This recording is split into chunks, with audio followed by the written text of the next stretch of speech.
Hello everyone, ভিডিওটা শুরু করছি দুপুর থেকে। তো প্রথমে রান্না থেকে শুরু করছি। আর এই ভিডিওটা ছিল বৃহস্পতিবারে আমি বিকালে একটু অসুস্থ হয়ে পড়েছিলাম, তাই ভিডিও আপলোড করতে পারিনি। তাই আজকে তোমাদেরকে ভিডিওটা শেয়ার করছি। তো দেখো খুব সুন্দর আজকে কচি কচি কুমড়োর ডগা রান্না করে নিয়েছি। তো তারপরে রান্নাঘরের চালে উঠে গিয়েছি। তোমাদেরকে একটা জিনিস দেখাচ্ছি, দাঁড়াও। দেখো দেখো তো এই ফলটাকে কেউ চেনো নাকি? আমাদের গাছে তো প্রচুর পরিমাণে হয়েছে এবছর।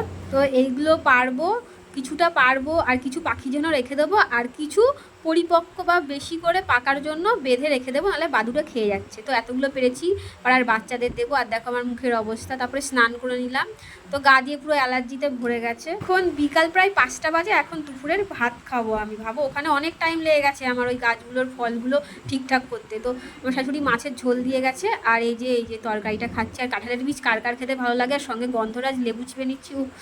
আমার এটা ছাড়া মানে অন্য কিছু আর লাগে না, দারুণ খেতে লাগে। তো দেখা হচ্ছে পরের কোনো ভিডিওতে। সবাই ভালো থেকো, টাটা।